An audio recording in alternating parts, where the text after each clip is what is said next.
En nombre de la Unidad de Extensión de la Universidad de Concepción, Campus Los Ángeles, les saludamos cordialmente y le damos la bienvenida a este ciclo de conversatorios que hemos titulado Conexiones Literarias. En esta ocasión, nuestro invitado es el escritor nacional Simón Hergás, con quien hablaremos de literatura, trabajo editorial, creación artística y de otros asuntos que surgirán en este conversatorio. Simón nació en Santiago en el año 1983. Es editor de la editorial independiente La Pollera y además es autor de la novela Tierras de Aves Acuáticas del año 2016, del libro de cuentos cortos Delitos de Poca Envergadura y del texto De una rara belleza, texto de no ficción del cual hablaremos hoy. En esta oportunidad, para propiciar el diálogo, nos acompañan dos profesores de nuestro campus, Gonzalo Aguayo y Cristian Espinosa.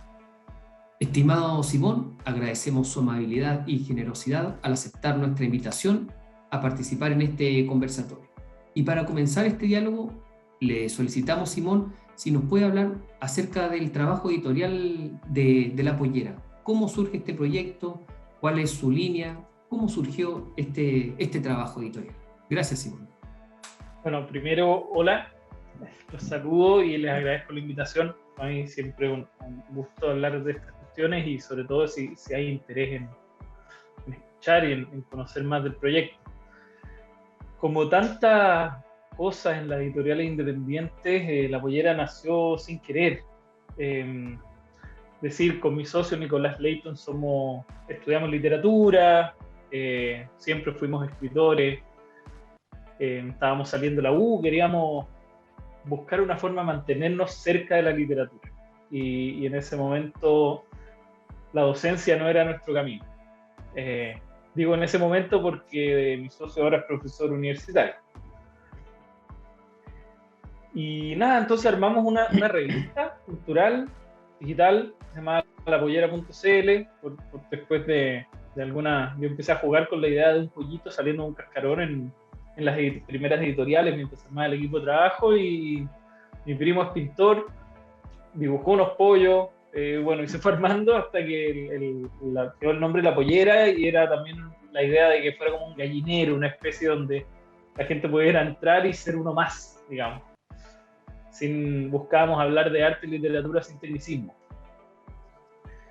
como solo de la guata. Y nada, eso fue el 2007, la revista duró hasta el 2012 más o menos, que tratamos de imprimirla, nos la jugamos para imprimirla, por supuesto las grandes agencias de medios nos dieron portazo en la cara. Después nos fue mal en un fondar y bueno, y ahí ocurrió lo que yo llamo el gran accidente, que es que encontramos la de José Edwards, que es un autor de la generación del 38, amigo de Caraya, de Eduardo Anguita, que él nunca publicó en vida. Solo cuando murió Anguita le hizo una compilación de 8 cuentos. Y bueno, por distintas razones conozco al hijo y al nieto. Soy amigo del nieto en realidad de José Edwards, y el papá de él, el hijo de José Edwards, lo conozco también. Entonces, hablando, me dijo: mi viejo tiene guardado en su closet todos estos papeles y nada, pues los encontramos, los leímos y eran fantásticos, la verdad. Eran de esos textos como... No quiero idealizar el pasado, pero a uno le da la impresión de que antes, como no había Word, los textos quedan más limpios. Pero no, en realidad no lo sé. Pero estos textos eran fantásticos y a la primera se leían, eran así como humorísticos, eran narrativos, tenían mucho humor, eran muy filosóficos.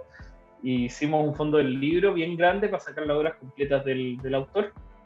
Lo ganamos, que ya era eso, también fue otra suerte. Y en ese proyecto metimos como, bueno, fue grande, entonces tuvimos sueldo un año. Y oficina un año, como toda la maquinita que desconocíamos pagada un año. Entonces eso nos permitió como equivocarnos mucho y aprender mucho y tener cierto como piso, hacer todos esos experimentos. Y ese fue el primer paso de La Pollera. Y luego han comenzado a editar, y mucho editor joven. Por ejemplo, la semana pasada estuvimos con Alex Saldías, del profesor Sísifo. El jueves vamos a estar con Andrés Moreno. Autores jóvenes. Montero. Como que esta editorial se ha preocupado de visibilizar a la nueva camada de escritores chilenos nuevos, ¿no? ¿Sí? Sí, es que, mira, nosotros partimos haciendo esto de lo que se suele llamar rescate patrimonial, es decir, obras antiguas, desaparecidas, y de pronto como empezamos a encontrar nuestro oficio, hicimos los primeros libros de suerte, después cachamos que podíamos hacer un segundo, cachamos que podíamos hacer un tercero, ahí vinieron el Poema de Chile de la Mistral, o Cavilaciones, que era un inédito de Juan Emar, y cuando ya descubrimos que esto era un oficio, que había más gente haciéndolo, porque al principio uno cree que está solo haciendo esta locura, dijimos, esto lo estamos armando, sigamos adelante, ¿cómo seguimos? Y ahí uno siente una cierta responsabilidad, o sea, estamos parados en hoy, en el presente, y hay gente escribiendo, y hay gente desarrollando el arte. Entonces tampoco, como que así nos abrimos a lo contemporáneo, no conocíamos a nadie, hicimos un concurso literario, así partió eso. Era un concurso sobre cuentos de terror en torno a la ilegalidad de la marihuana en Chile. La idea era como reírse de la criminalización, ¿cachai? De alguien que iba a hacer algo muy como insignificante y pasaba mucho miedo y que era más grave que su delito, era un trauma psicológico en el que queda. Bueno, en fin, ese concurso lo ganó la Constanza Gutiérrez, que fue nuestro primer libro de narrativa contemporánea. Ella después con una novela que se llama Incompetente. Simón, bienvenido. ¿Cómo va el tema de la autogestión cultural? Porque ahí, claro, nació un proyecto quizás azaroso, pero con ciertas perspectivas, y después se fue gestando y hasta llegar a esto, ¿no? Hasta llegar a una propuesta, sobre todo primero por los clásicos y después por una nueva oleada, diríamos. ¿Cómo está el posicionamiento de ustedes, pensando que, claro, detrás hay referentes históricos, ¿no? editoriales, con las que hay que, de una otra manera, lidiar? Está la Feria del Libro, yo sé que ustedes también tienen otra propuesta. ¿Cómo visualizas el tema de la autogestión ahí y moviéndose en ese círculo, en este mundo? Y sobre todo con la realidad chilena, sí. Para nosotros la autogestión ha sido como una montaña rusa, la verdad, porque va dependiendo demasiado de los contextos y de en qué esté cada uno, siendo la editorial siempre una segunda o en algunos casos una tercera pega. Depende mucho. Mi socio tuvo un hijo, tuvo dos, y ese año sacamos 2 libros. O hubo un año en que teníamos más tranquilidad y tratamos de ponerle bueno para hacerlo más en serio, y ese año hicimos más libros. Entonces al final como que es muy a pulso. Es muy a pulso, y saliéndome un poco de mi rol de editor, yo como director de La Furia del Libro he conocido muchas editoriales. Y más o menos la experiencia es que casi todos vienen del mundo de la escritura. Y de repente tienen un proyecto, tienen un amigo que tiene un proyecto que no puede sacarlo, ayudan. Y de repente te encontráis pagando IVA. De repente te encontráis haciendo un balance, ¿cachai? Y es algo que nunca te esperaste, a lo que no naciste. No sé si alguien nació para eso, ¿no? Y entonces eso es un gran problema de la autogestión, que uno no tiene. No sé cómo llamarlo, pero se podría decir mentalidad como empresarial, ¿cachai? Y de repente te entran unas lucas y quizás no sabís qué hacer con eso. Y entonces como que por eso, ¿cachai? Como que cuesta proyectarse y convierte todo en algo muy, muy a pulso y muy, muy del momento. Y ahí está el panorama también, que me imagino que tienen que compartir con otras editoriales independientes. No sé, yo les comentaba antes de empezar a los chiquillos que estaba en la editorial Overol, que también es otra editorial que yo también la caché hace poquito. Tiene a Bertoni, tiene a Lin, editados, y también es un tema, y lo conversábamos, de editar de pronto este rescate, ¿no? Con el tema de los derechos de autor, ¿no? Yo por lo menos me declaro desconocedor de ese tema, porque imagino que para editar la Gabriela tienen que haber algún tipo de derecho de autor que hay que pagar, que hay que gestionar también todo eso, ¿no? Conocer ese mundo. ¿Cómo ha sido ese trayecto? Eso, claro, eso ha sido como aprender nomás, investigar. Yo me acuerdo cuando entramos a esto, buscábamos información y no existía. A pesar de que se estaban recién abriendo los magísteros, los posgrados en edición, había muy poca información, y las asociaciones gremiales han aportado harto en eso. Los Editores de Chile, también antes la Cooperativa de la Furia lo hacía, que eran charlas de derechos de autor o charlas de aspectos como más profesionales del mundo de la edición o más de gestión, que uno no tenía incorporado, porque de repente hace una editorial un gran escritor, un poeta que edita textos, que los corrige de maravilla, o incluso que tiene un socio que es diseñador y que saca unas portadas que no podéis creer, pero viene todo lo demás que es terrible. Para mí es terrible, la verdad. Yo no lo hago. En la pollera, afortunadamente, mi socio hizo ese sacrificio y estudió entre medio un diplomado en gestión de proyectos, y aprendió, digamos, en pocas palabras, a usar el Excel. Entonces, por eso yo te digo abiertamente que a mí ese tema es terrible y lo admiro.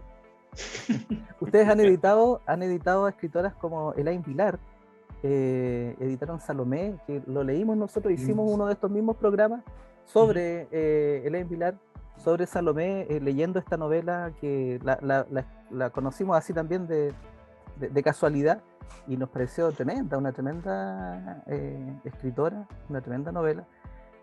¿Cómo ha sido el contacto con estos escritores? Porque ella es cubana, es de otras latitudes, digamos. Sí, bueno, con ella fue bien raro, me mandó un mail y con un libro, lo leí, me gustó, se lo quise publicar. Cuando se lo quise publicar ya estaba publicado en otra parte, porque me demoré en leerlo, y me ofreció esta novela.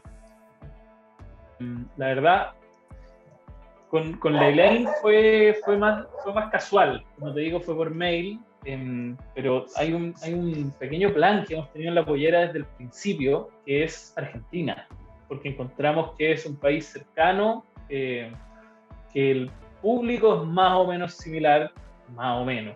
Es, digamos, un mercado mucho más grande y es fácil ir y volver de allá. Entonces, desde el 2014 empezamos a ir todos los años a la Feria Argentina. Aparte que lo pasamos muy bien yendo para allá. Y en ese sentido nos hemos acercado a autores argentinos como con mayor intención, que al mismo tiempo buscábamos distribución allá. Entonces pensamos que con autores argentinos te ayudaba a dar cierto reconocimiento al otro lado. Y bueno, eso nos llevó a unos 3 autores argentinos que hemos publicado. Y por otro lado, al final son como las editoriales las que te llevan autores extranjeros. Hemos ido a la Feria de Guadalajara un par de veces y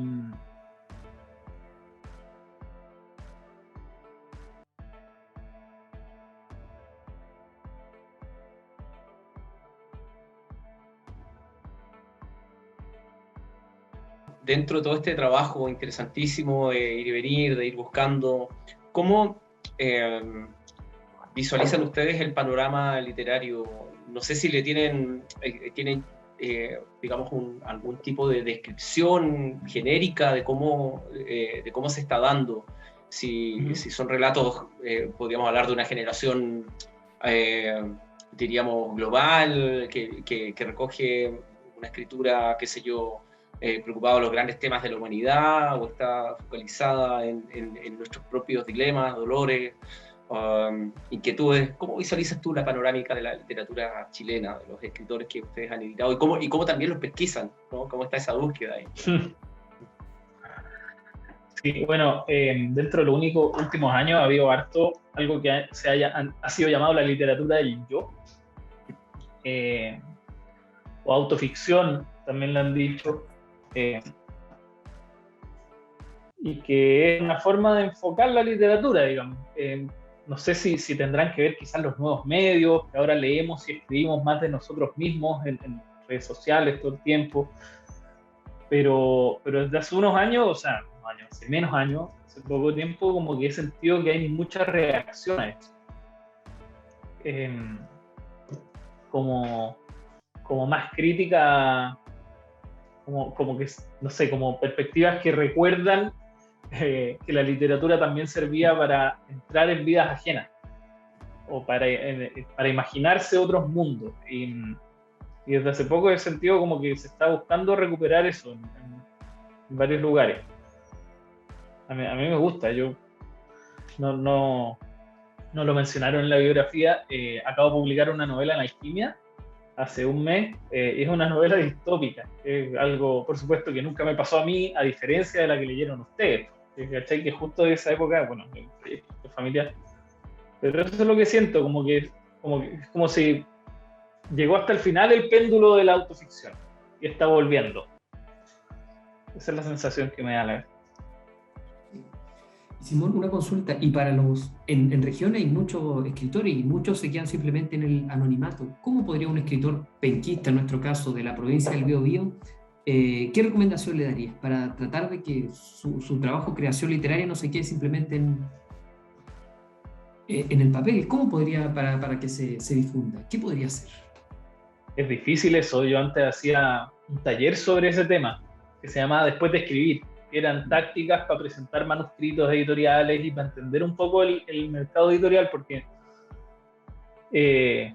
hoy en día somos tantos los que hacemos libros, como que el boom de la editorial independiente diversificó mucho los caminos y hay muchísimas propuestas y distintas maneras de hacerlo. Incluso, no sé, pues hay algunos que no leen tu manuscrito y te cobran. Y después, por supuesto, como te cobraron, les da lo mismo vender el libro. Y siendo autor novel o desconocedor del mercado editorial es muy fácil caer en eso. Yo no quiero decir que eso sea una estafa siempre, ¿cachai? Yo le propongo incluso a los escritores muy nuevos que han probado en distintas editoriales que quizá es un buen camino para su primer libro, para tener un currículum, para probar cómo funciona su obra con los lectores, porque al final los lectores son los que deciden, más allá de los críticos, de los editores. Pero eso, mira, yo creo que un consejo, si tuviera así que resumirlo, es tratar de conocer a las editoriales, tratar de investigar los catálogos. Por ejemplo, a mí de repente llegan y me dicen, no, quiero publicar mi libro de poesía. Y no hacemos poesía, ¿cachai? Entonces hubiera sido bacán que si ese compadre mira el lugar donde quiere publicar y quiere construir una relación de confianza con su editor, y no solo usar la editorial como para sacar su trabajo así nomás, quizás le tome más atención a su correo, digamos. Las ferias son una instancia que una pena que hayan desaparecido hasta ahora, van a volver, pero muy buenas para eso, porque en las ferias chicas, en la Furia o en la Primavera del Libro, bueno, son en Santiago esas, los editores son los que venden muchas veces, entonces están ahí, te puedes sentar, o sea, te puedes instalar a conversar, ¿cachai? De hecho están aburridos muchas horas. Y yo creo que eso, porque al final, si lográis que tu proyecto literario encuentre una editorial afín en cuanto a contenido, sobre todo, o gustos, yo creo que podría funcionar eso. Podría ser mucho más fácil. Sí. ¿Les parece si ahora comenzamos a hablar de literatura del trabajo narrativo de Simón? Nosotros todos leímos este libro que se llama De una rara belleza, que ahora me fijo es del 2015, ¿no? Es en realidad del 2011. Ya. Pero lo que pasa es que ese libro salió antes, es el primer libro de La Pollera. Salió antes de que La Pollera fuera editorial, no tenía lomo, no tenía contratapa, no tenía código de barra, y es un proyecto familiar. Y el 2015, ya habían pasado 5 años, nos dimos cuenta que el libro la gente lo leía más allá de mi familia y lo incluimos a lo que ya era la editorial, digamos, el catálogo de narrativa, y esa es una segunda edición. Y si Simón, para quienes no nos ven, si nos contara este libro que es cortito, tiene 92 páginas, nos contara a grandes rasgos de qué trata este libro que se define en la contratapa como un libro de no ficción. Eso llama la atención. ¿De qué trata este texto? Es la historia de mi abuelo escapando de los nazis en Yugoslavia durante la Segunda Guerra Mundial. Es justo para el libro decir que el narrador es su nieto, que lo entrevista justo antes de morir y también narra lo que pasa después de que el abuelo muere. Entonces se hace como un contrapunto entre el pasado del abuelo, digamos, y el presente, el principio de la vida y el final. El abuelo que es Moni, ¿no? Moni es Es mi abuelo. Tu abuelo. Y es un libro que a mí me llamó, yo hago la primera pregunta, después vamos a ir rotando, me llama mucho la atención que haya dibujos en un libro, que tenga dibujos y que son dibujos muy bien hechos, igual que la portada también es muy, muy linda. ¿Cuál es la relación que hay entonces entre el texto, cómo se forja esta relación, si es el primer libro, o los dibujos fueron posteriores? ¿Cuál es esa relación literatura, ilustración? Los dibujos fueron posteriores, eso sí.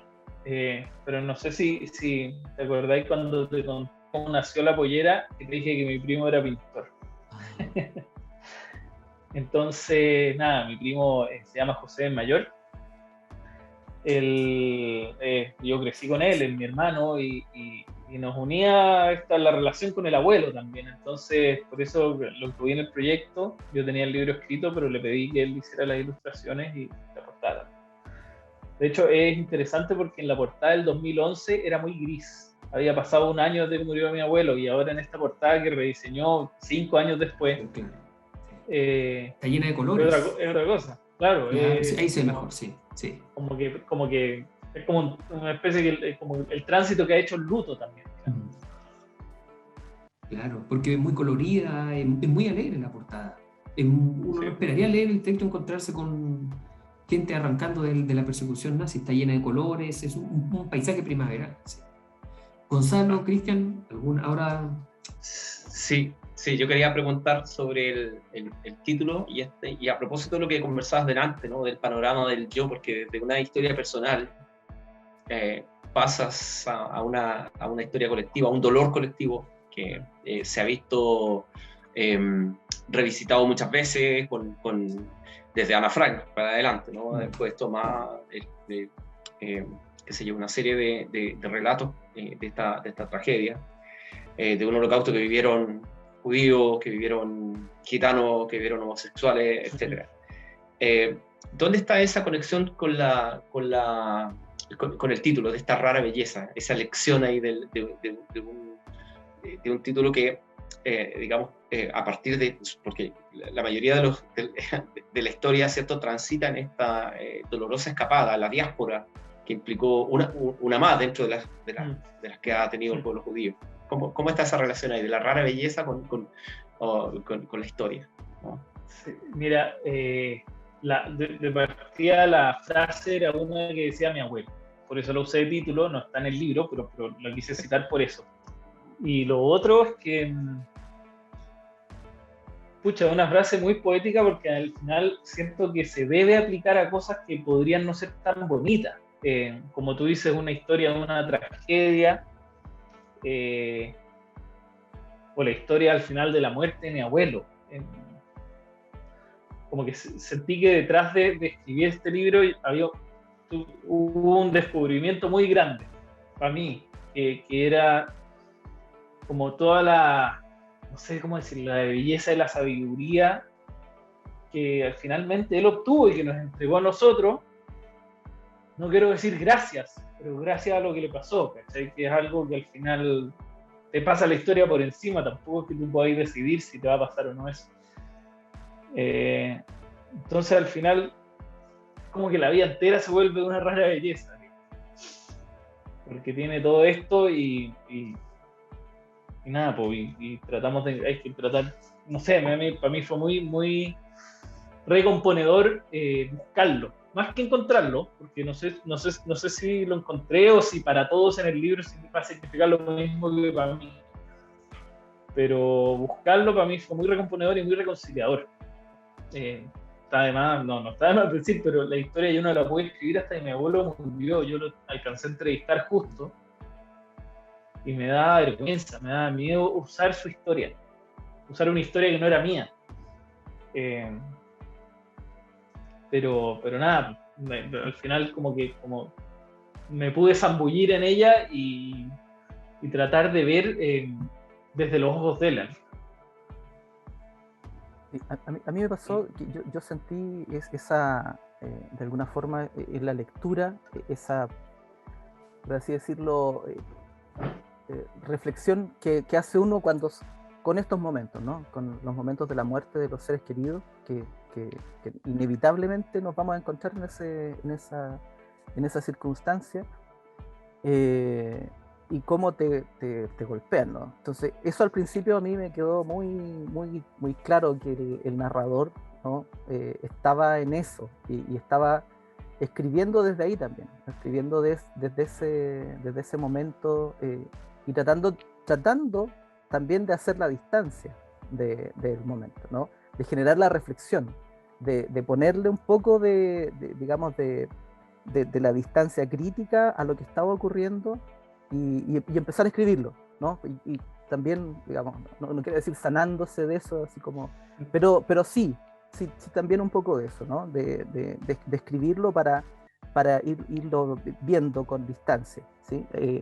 Me llamó mucho la atención porque sí, yo no me había fijado, y un detalle que lo acabo de ver, que aquí dice esta novela de no ficción, y para mí al principio eso no contaba, entonces yo lo leí como uno lee una novela, y me llamó la atención que el narrador tratara de alejarse un poquito, de dar como los pasos hacia el lado y decir, ya, sí, esto está ocurriendo, esto está pasando, pero esto es parte de la vida.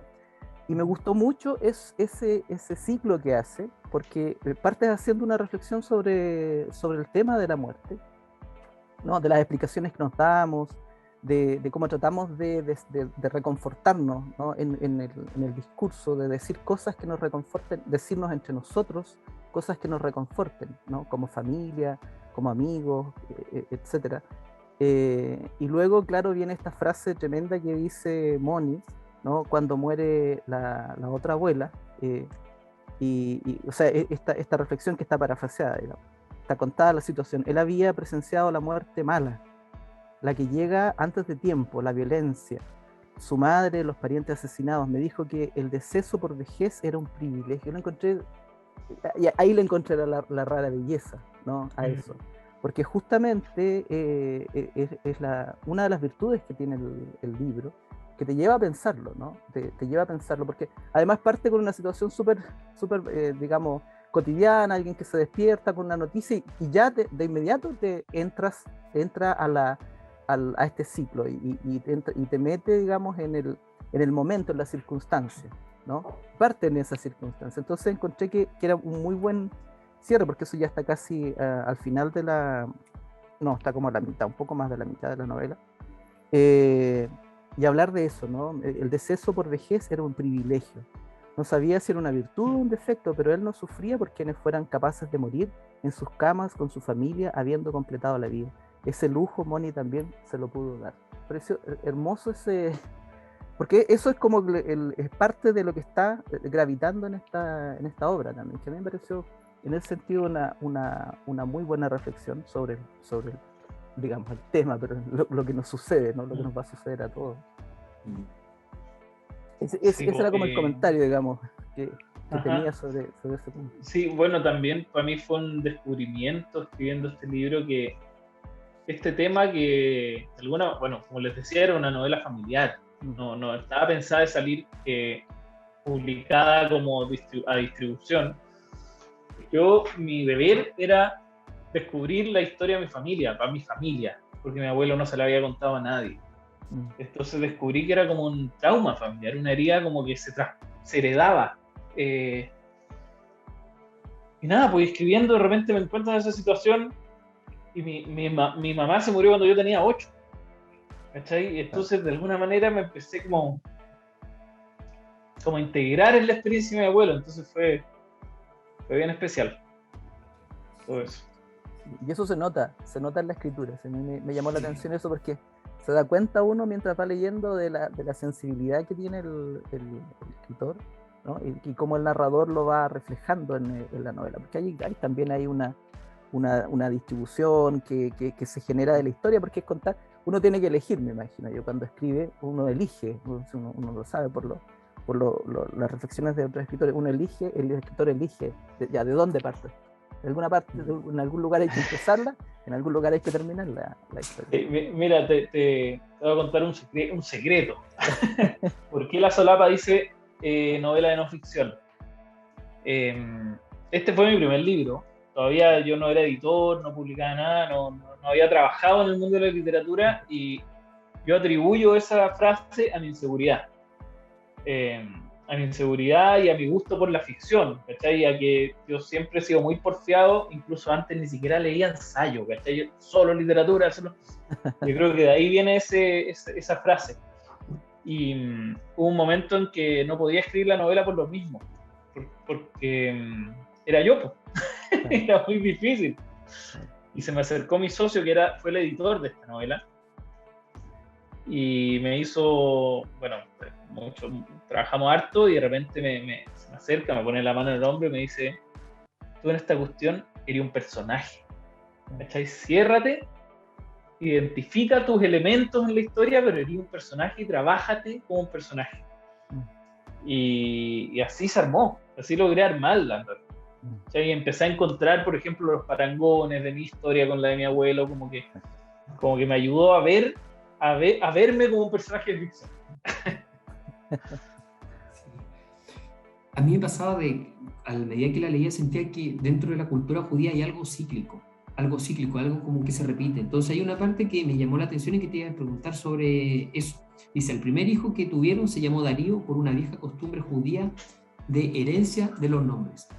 Bueno, y me acordaba una entrevista que alguna vez dio Jodorowsky, que también es de origen judío, y que planteaba exactamente lo contrario, que nunca había que ponerle a tu hijo el mismo nombre tuyo, porque lo hacías cargar con una herencia tremenda y con todos tus problemas. Y dije, ¿qué está pasando acá entonces? ¿Se me puede explicar en qué consiste esa herencia judía de heredar el nombre? Y luego en la página siguiente dice lo siguiente, sobre heredando el nombre de su abuela, se refiere a Ruth. ¿Quién se hubiera imaginado que al ponerle Rosa en español se le estaba encomendando una misión? ¿En qué consiste esa tradición? Que para nosotros es simplemente un nombre, pero ¿en qué consiste la cultura judía, eso de heredar los nombres y las misiones? Bueno, primero le voy a aclarar que yo no soy un experto en cultura judía, yo he vivido dentro de un medio judío toda la vida, pero no soy religioso ni... Pero lo que sé es que le ponían el nombre de los abuelos, no de los papás, a los hijos. Y claro, y se dio la casualidad de que mi tía Rosa se llamaba igual que la mamá de mi abuelo, que murió en la guerra, y fue la que descubrió su paradero. Entonces, pero eso no más, o sea, no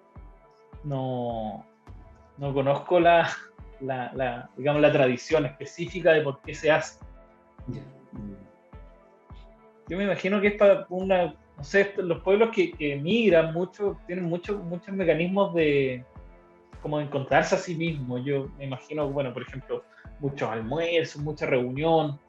Yo me imagino que va por ahí también eso, como de mantener ciertos ritos, de mantener viva cierta memoria. Sí, me parece que puede ser una opción, claro, sí. Porque como en el mundo árabe que se da cuenta de Pablo, hijo de José, el Ibn y el prefijo Ibn, sí. También. Puede ser. Sí. ¿Gonzalo?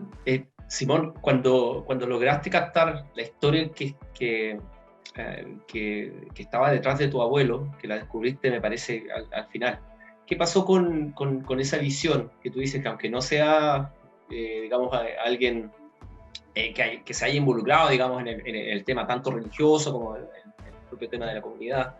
Porque si uno se da cuenta y cuando empieza a escarbar y tirar de la hebra, empiezan a salir estas historias y uno de otra manera está puesto ahí, ¿no? Y estás acá en Sudamérica como un descendiente a propósito de lo que está ocurriendo con el tema de la inmigración.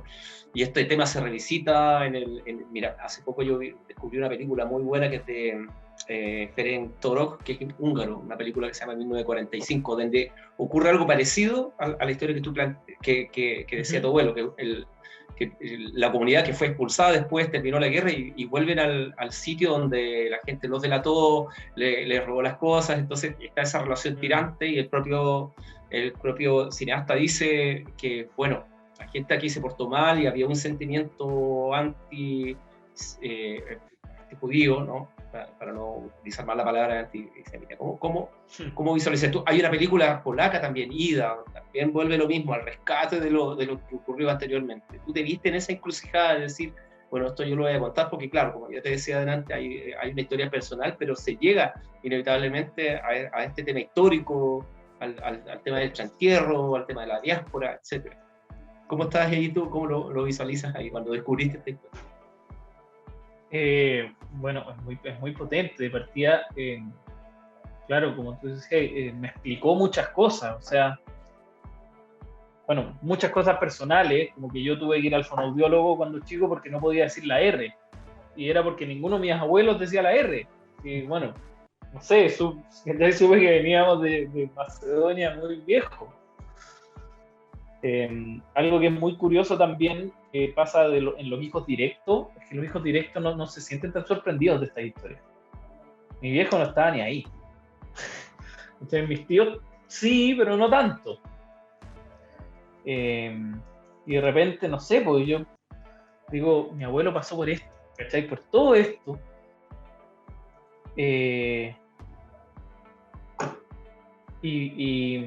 Ay, me carga decir esto, pero era pinochetista, ¿cachai? Y tú decís, ¿cómo cresta? Entonces te ponía a estudiar y claro, después él volvió al régimen de Tito y que era, pucha, ahora se han sabido cosas bien horrorosas, campos de concentraciones tan horribles como los de los nazis. Entonces, nada, como que, no sé, siempre pensé como en mi abuelo facho, ¿cachai? Y de repente te investigáis un poco, conversáis, te interesáis, partís con interesante y nada, pues, esa es quizás la rara belleza, ¿cachai? Como Sí, la reconciliación. Aquí la estamos descubriendo. Aceptarla y agradecerla. Muy bien. Sí, había justamente, yo te iba a preguntar porque eso cuando leí la novela me quedó como en un espacio que yo no lo resolví de inmediato, ahora que tú lo dices expresamente, ¿no?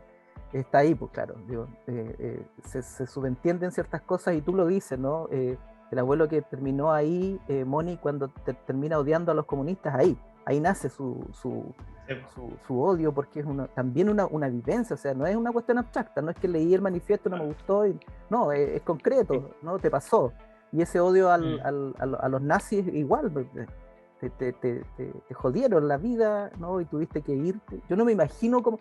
Mira, a mí me pasa que leer esto te lleva justamente a tener una experiencia, ¿no? como lector, ¿no? De algo que no te ha pasado, de algo que no te ha sucedido, que es justamente tener que irte de un lugar, tener que dejar todo, yo no me imagino dejando a mis hijos o dejando a mi familia, irme, ¿cachai?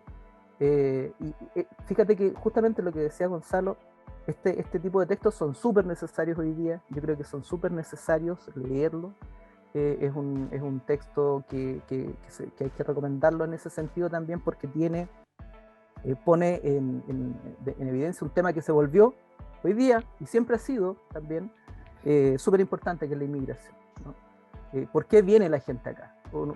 Traen historias también, todas esas personas que vienen llegando traen su historia de por qué se tuvieron que ir, ¿no? Y por qué tuvieron que hacer algo que a nosotros no se nos ocurriría hacer, que muchos chilenos tuvieron que hacer por otras razones también, ¿no? Que siempre son razones súper terribles, ¿no? de tomar esa decisión. Así que yo creo que en ese sentido es un texto súper necesario. Y todos los textos que hablan de las diásporas y que cuentan, y además de una forma tan personal, que es lo que a mí yo rescato también de la novela. Y Simón, es raro partir un autor conociéndolo por una novela de no ficción, es raro. Uno siempre comienza leyendo la ficción y después llega a interesarse. Pero ¿cómo es la otra literatura de Simón? La que da cuenta de la ficción. ¿Qué podríamos encontrar en esos textos? El primer libro, ¿cómo se llama? El de las aves, no recuerdo, el libro de cuentos. Ajá. ¿Qué podríamos encontrar en esos libros anteriores tuyos? De partida, mucho humor. Mucho humor. juego con la forma, que es algo que nunca me deja quieto. A veces es excesivo quizás, pero siempre termino, me pongo a escribir y termino jugando con las palabras.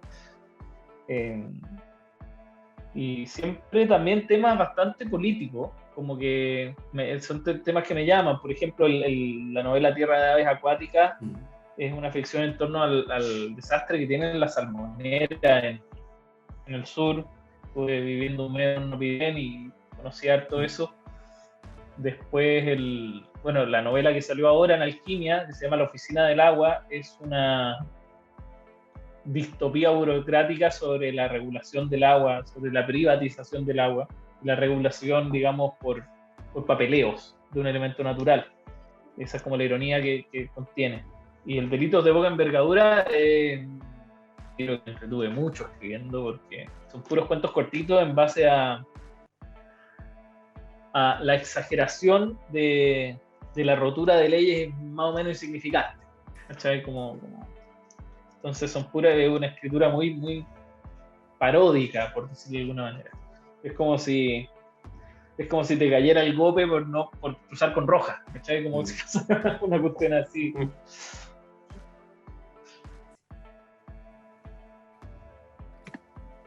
Sí, solo como para matizar más, ¿dónde estarían esas influencias en la ironía, en el tipo de narración? ¿Dónde están tus referentes? ¿Dónde los podríamos encontrar allá? ¿O está ahí en la variedad del gusto? Uy. Par de autores de calidad. O autoras. Leo de todo, ¿eh? Uh-huh. Leo de todo, pero hace poco que me preguntaron qué releía más. No releo mucho, pero hay 3 autores que no me canso de leer, porque no los he terminado de leer, y que uno es Chekhov, Lemebel y Ray Bradbury. Casi todo Ray Bradbury. Las novelitas que me han cansado un poco, lo confieso. Pero en este momento yo identificaría esos 3 autores como los... Ahí está, muy bien.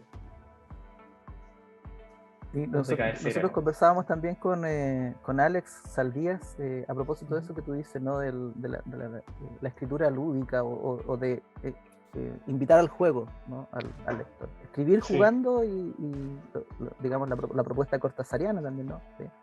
De jugar con el lenguaje e invitar, ¿no? Siempre le digo a los estudiantes que la literatura es puro juego nomás, puro juego con el lenguaje, y hay que entrarla por ahí. Y hay que enseñarla desde ahí también, desde el juego al que te invita la literatura. No se puede enseñar de otra manera. Así que yo lo veo también tiene que haber algo de eso también en la selección que ustedes hacen como editorial, ¿no? Si está esto, ahí se nota en la selección de los libros. Nosotros vamos a leer también Todo ni Ninguno, estamos leyendo Todo ni Ninguno. Oye. Sí. Una payasada. Se ve eso reflejado también en esa selección que ustedes han hecho de los escritores que están editando. Así que súper bien esa selección. Y bueno, quizás para ir cerrando de mi parte, Simón, ¿qué le recomendarías a nuestros lectores? En Chile los libros son caros, quienes nos ven, los libros son caros. Entonces yo no puedo darme el lujo de comprarme todos los libros que quisiera y después decir, no, este no me gustó, lo dejo. A veces uno hace una inversión una vez al mes y se compra un libro. ¿Qué le recomendarías tú a esos lectores, como la mayoría de los chilenos, que tienen un presupuesto muy acotado y que se pueden dar un lujo de vez en cuando? ¿Qué libro le dirían? Bueno, invierte en ese libro, luego, no es plata perdida. ¿Cuál le recomendarías?